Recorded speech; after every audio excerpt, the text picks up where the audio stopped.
Օսմանյան սուլթանները պարտքով փող էին վերցնում այս հայ վաճառականից, մարդուց, ում հարստությունն այնքան մեծ էր, որ նա միայնակ ֆինանսավորում էր կայսրության բանակն ու պետական բարեփոխումները։ Այս պատմությունը Մկրտիչ Ջեզայրլյանի մասին է։ Մկրտիչը ծնունդով ակնից էր, մի վայրից, որը տվել է Սիամանթոյին և Գրիգոր Զոհրաբին։ Երիտասարդ տարիքում նա մեկնում է Ալժիր և այնտեղ ստեղծում մի հանճարեղ ֆինանսական մեխանիզմ։ Այն ժամանակ չկար SWIFT կամ բանկային քարտեր։ Օսմանյան զինվորները Ալժիրում ոսկի էին վաստակում, բայց չէին կարողանում այն անվտանգ ուղարկել պոլիս իրենց ընտանիքներին։ Մկրտիչը վերցնում էր ոսկին Ալժիրում, իսկ նրա հայկական վստահելի ցանցը Պոլսում վճարում էր այդ գումարը զինվորների հարազատներին։ Սա հիմնված էր բացառիկ ազնվության վրա։ Եթե մեկը խաբեր, նա կմերժվեր հայ համայնքի կողմից, ինչն ավելի վատ էր, քան բանտը։ Այս սխեմայով Մկրտիչը կուտակեց իր առաջին միլիոնները։ Վերադառնալով պոլիս որպես հսկայական կապիտալի տեր, Ջեզայրլյանը դառնում է պետության գլխավոր հարկահավաքն ու մաքսատան կառավարիչը։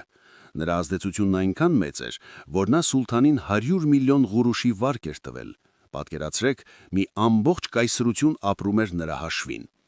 Ջեզայրլյանը, լինելով մեծ սարավ, բանկիր, ապահովում էր անհրաժեշտ ֆինանսական միջոցները պետական ծրագրերի համար, որոնք առաջ էր մղում Ռեշիդ Փաշան։ Նա աջակցել է շերամապահության և գյուղատնտեսության զարգացմանը։ Նրա շքեղ դղյակը Բոսֆորի ափին դարձել էր ժամանակի ֆինանսական և մտավորական կենտրոնը։ Բայց Մկրտիչը միայն փողի մարդ չէր։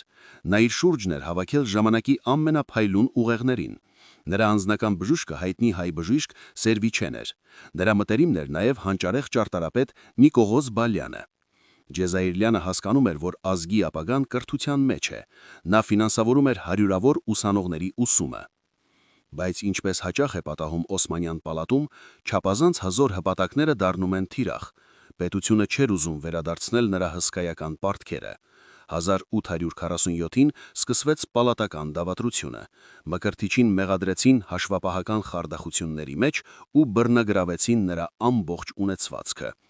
Նա կորցրեց ամեն ինչ։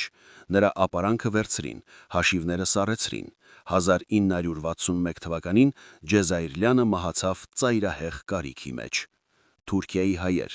Բոսֆորի ափով զբոսնելիս հիշեք այս մարդուն, ով ստեղծեց կայսրության հարստությունը, բայց զոհաբերվեց հենց այդ պետության կողմից։